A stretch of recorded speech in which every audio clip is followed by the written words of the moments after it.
الحمد لله نحمده ونستعينه ونستغفره ونؤمن به ونتوكل عليه ونعوذ بالله من شرور أنفسنا ومن سيئات أعمالنا من يهده الله فلا مضل له ومن يضلله فلا هادي له ونشهد أن لا إله إلا الله وحده لا شريك له ونشهد أن محمدا عبده ورسوله أما بعد فأعوذ بالله من الشيطان الرجيم بسم الله الرحمن الرحيم إنا نحن نزلنا الذكر وإنا له لحافظون أو كما قال عليه الصلاة والسلام خيركم من تعلم القرآن وعلمه لا ریب تیری روح کو تسکین ملے گی لا ریب تیری روح کو تسکین ملے گی تو قرب کے لمحات میں قرآن پڑھا کر قرب کہتے ہیں مصیبتوں کا وقت پریشانیوں کا وقت بیماری کا وقت تو شاعر کہتے ہیں بہت خوب کہا اور یوں کہا کہ لا ریب تیری روح کو تسکین ملے گی تو قرب کے لمحات میں قرآن پڑھا کر مل جائے گا جینے کا قرینہ اقبال تجھے بھی تو سرور کونین کا فرمان پڑھا کر اور ایک شاعر کہتے ہیں جان دنیا میں کتنے صاحب ایمان زندہ ہیں جان دنیا میں کتنے صاحب ایمان زندہ ہیں بسا کر اپنے دل میں رب کا وہ فرمان زندہ ہے اور نسخہ قرآن کو جلا کر اس کو کیا بتاؤ گے نسخہ قرآن کو جلا کر اس کو کیا بتاؤ گے ابھی دنیا میں لاکھوں کروڑوں حافظ قرآن زندہ ہے محترم بزرگ اور عزیز ساتھیوں پردہ نشین ماں بہنوں قرب و جوار سے آئے مہمانان مکرم اسٹیج کے اوپر تشریف فرما علماء نظام مدرسے کے محتمم قاری محمد گلفام صاحب مولانا محمد احسان صاحب اور دیگر مدرسین ملازمین اور یہاں کی اراکین کمیٹی اور یہاں کے باشندگان اور قرب و جوار سے آئے مہمانان نظام اللہ کا ہمارے اوپر بڑا فضل ہے بڑا احسان ہے کہ اللہ رب العزت نے ہم سبوں کو اپنی خاص مجلس میں بلا لیا اور خاص مجلس کیوں ہے کہ یہ قرآن کی مجلس ہے اور کتابوں میں لکھا ہے کہ قرآن کی مجلس دنیا میں کتنی بھی چھوٹی کیوں نہ ہو مگر دنیا میں اس کو سب سے بڑا مرتبہ حاصل ہے وہ سب سے بڑی عظمت کی حامل ہے وہ سب سے متبرک مجلس ہے جس مجلس میں اللہ اور رسول اللہ کا ذکر ہوتا ہو قرآن کا ذکر ہوتا ہو قرآن والوں کا ذکر ہوتا ہو حضرات گرامی مجھے بھی اور دیگر مہمانوں کی طرح مدعو کیا گیا میرا تعلق تہیڑی بزرگ کی سرزمین دیوبند سے میرا تعلق ہے میں بھی آپ لوگوں کی محبت میں کچھ کہنے اور کچھ سننے کے لیے چلا آیا ہوں آپ سے مؤدبانہ التماس ہے درخواست ہے کہ جتنے بھی حضرات یہاں بیٹھے ہیں براہ کرم وہ جلسے کے آخر میں ہی اپنی دعا سے فارغ ہو کر کے جائیں دعا سے پہلے جانے کی فضا نہ بنائیں حضرات گرامی اللہ کا شکر اللہ کا بڑا احسان بڑا فضل ہے کہ اللہ نے ہمیں قرآن کی مجلس میں بلا کر اللہ اور رسول اللہ والا بنا دیا میری بات کو اگر آپ سمجھو گے تو کسی نہ کسی توجہ کسی نہ کسی نتیجے کے اوپر پہنچو گے یہ قرآن کی مجلس ہے اور مجھے کہا گیا ہے کہ قرآن کی عظمت کے متعلق آپ بات کریں گے، اور خدا کی قسم میں تو عجیب کشمکش میں ہوں کہ قرآن کی عظمت کو میں کیا بیان کروں۔ قرآن کی عظمت تو بڑے بڑے اکابرین، لکھنے والے مصنف، بولنے والے خطیب آج تک قرآن کی عظمت کو مکمل بیان نہ کر سکے، مگر یہ خاکسار سراپا گناہ گار بندہ آپ کے درمیان میں بیٹھ کر کے قرآن کی عظمت کیا بیان کر سکتا ہے، قرآن والوں کی عظمت کیا بیان کر سکتا ہے۔ مگر پھر بھی اللہ نے جو مجھے مطالعے کے ذریعے سے علم دیا ہے وہ آپ تک میں پہنچاتا ہوں، چند لمحوں میں چند باتیں بتا کے آپ کے درمیان سے رخصت ہوتا ہوں۔ حضرات گرامی، قرآن اللہ کی وہ واحد کتاب ہے کہ جب اللہ نے اس کو نازل کیا، ہم سب کے پیارے نبی آخری محمد مصطفیٰ صلی اللہ علیہ وسلم کے اوپر نازل کیا، سب سے پہلی آیت کو اللہ نے اتارا اور سب سے پہلی آیت یہ تھی، اقرأ بسم ربک الذی خلق۔ غار حرا میں آپ موجود ہیں، مگر قرآن کا وزن آ گیا ہے۔ گھر آئے، کہا مجھے چادر اڑھائیے، زمبلونی زمبلونی، مجھے سرد لگ رہی ہے، مجھے ٹھنڈے ٹھنڈے پسینے آ رہے ہیں۔ اللہ کی قسم آپ حیران ہوں گے، میرے نبی کو جب نبوت ملی تو میرے آقا کی عمر 2 4 10 20 سال کی نہیں تھی، 40 سال کی عمر تھی، اور پھر آپ صلی اللہ علیہ وسلم کے اوپر جب یہ قرآن نازل ہونا شروع ہوا، قرآن ایک دم ایک ساتھ خالص ایک مہینے میں نہیں اترا ہے۔ قرآن کو اللہ رب العزت نے دھیرے دھیرے ایک ایک آیت نازل کرتے گئے، ایک ایک آیت نازل کرتے گئے، جیسی ضرورت آتی گئی اللہ قرآن کی آیتوں کو نازل کرتے گئے۔ جب ضرورت آئی کہ نماز کا نمبر آئے تو اللہ نے نماز کی آیت نازل کی، جب پڑوسیوں کے حقوق کا نمبر آئے تو حقوق العباد کی آیت نازل کی، جب پردے کا حکم آئے تو پردے کے حکم کی آیت نازل کی۔ غرض یہ ہے کہ اللہ نے اپنے پاک کلام کے اندر انسان کو ماں کی گود سے لے کر اور قبر کی گود تک جو ضرورتیں آتی ہیں یا قیامت تک آتی رہیں گی، وہ ساری کی ساری باتیں اللہ نے قرآن میں بیان کر دی ہیں۔ مگر وہ مسلمانوں، یہ رونا میرا رونا نہیں ہے، یہ سارے جہاں کا رونا ہے۔ آج قرآن کے علم سے ہم واقف نہیں ہیں، آج قرآن سے محبت نہ رہی، قرآن سے پیار نہ رہا، قرآن کی عظمت دلوں میں نہ رہی۔ حال تو یہ ہے کہ قرآن کی عظمت تو بہت بعد کی بات ہے، قرآن والوں کی عظمت بھی دلوں میں نہ رہی۔ اگر کوئی شخص قرآن کا حافظ بن جاتا ہے، کوئی شخص آپ کے بچوں کو پڑھانے کے لیے کسی ادارے کا انتخاب کرتا ہے، کوئی مدرسہ کھول دیتا ہے، تو میں یوں کہا کرتا ہوں کہ دل کے پھپھولے جل اٹھے سینے کے داغ سے، دل کے پھپھولے جل اٹھے سینے کے داغ سے، اس گھر کو آگ لگ گئی ہے گھر کے چراغ سے۔ حضرات گرامی، آپ حیران ہوں گے،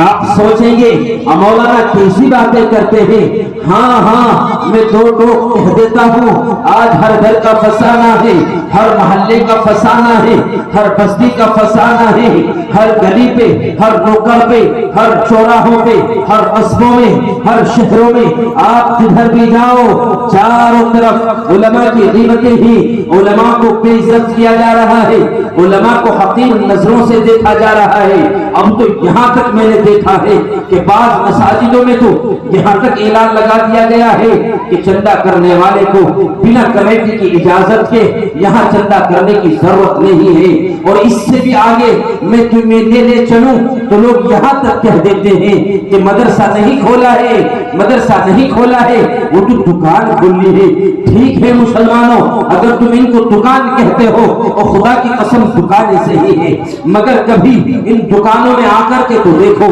یہاں ملتا کیا ہے، یہاں کس چیز کو دیا جاتا ہے، آپ سے کیا چیز لی جاتی ہے۔ یہاں اللہ اور رسول اللہ سے ملانے کا طریقہ سکھایا جاتا ہے،